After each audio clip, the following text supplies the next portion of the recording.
available exclusively on Flipkart. So this is the box packing of this device. We have a mention of Qualcomm Snapdragon. So this is powered by the 435 chipset, and it does come with good specifications. So let's just unbox this device.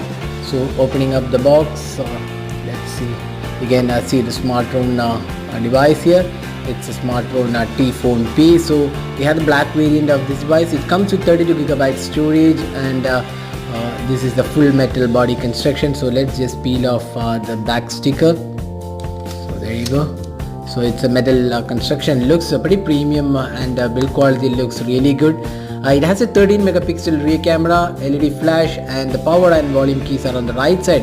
You can see a finish added to the power button, and at the bottom you get the micro USB charging slot and the speaker unit. Up top we have the 3.5mm audio jack, and the left side houses the hybrid SIM card. It's a dual SIM card and a hybrid SIM card slot.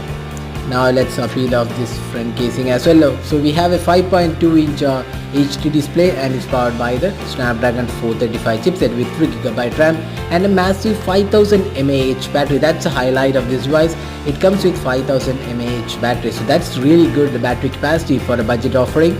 So overall it looks really good in terms of the specifications. So let's boot the device. In the meantime, let's see what else comes inside the box. So we have the SIM ejector pin included, so that's the SIM ejector pin, and the quick start guide included. So we have some basic information of about the device.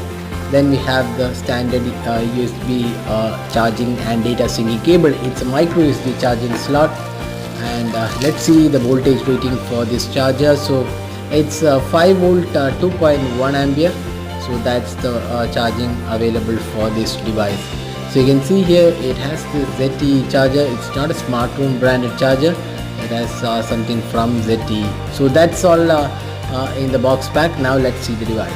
So that's the Smarton T.phone P, and you can see the UI looks more or less like stock Android. It comes with Android 7.1.1 Nougat out of the box.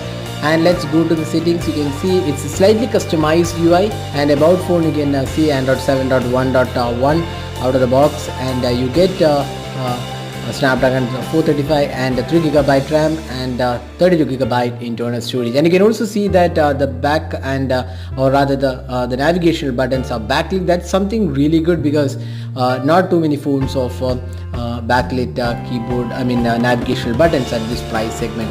So the UI looks pretty good, and we have some apps from Smartphone as well. T-Cloud is included. 1 TB online storage is available for this device. So we have T-Care, T-Store results, then a gallery recorder, FM radio, and file manager is included. So that's the UI. Let's have a look at the storage available on this device. So let's just go to advanced settings, storage, and so you can see here 9.29GB is used out of the 32GB. So that's storage available, and we also get a hybrid SIM card slot. So that means you can expand the storage in case you want to have a micro SD card installed. So that's the UI. Now let's have a look at the camera interface. So it comes with a 13 megapixel rear camera and a 5 megapixel front facing camera. So that's the camera. So you can see it also comes with a manual mode included. So that's a quite good UI. So you can see here you can adjust the white balance, exposure values, etc., and photo mode looks quite good as well. So now let's go to the options available. 13 megapixel camera, and we have option for watermarking as well. Then let's go to the video recording. So it's 1080p recording, that's the resolution supported, and the camera interface looks quite good actually. And let's take some captures here. So that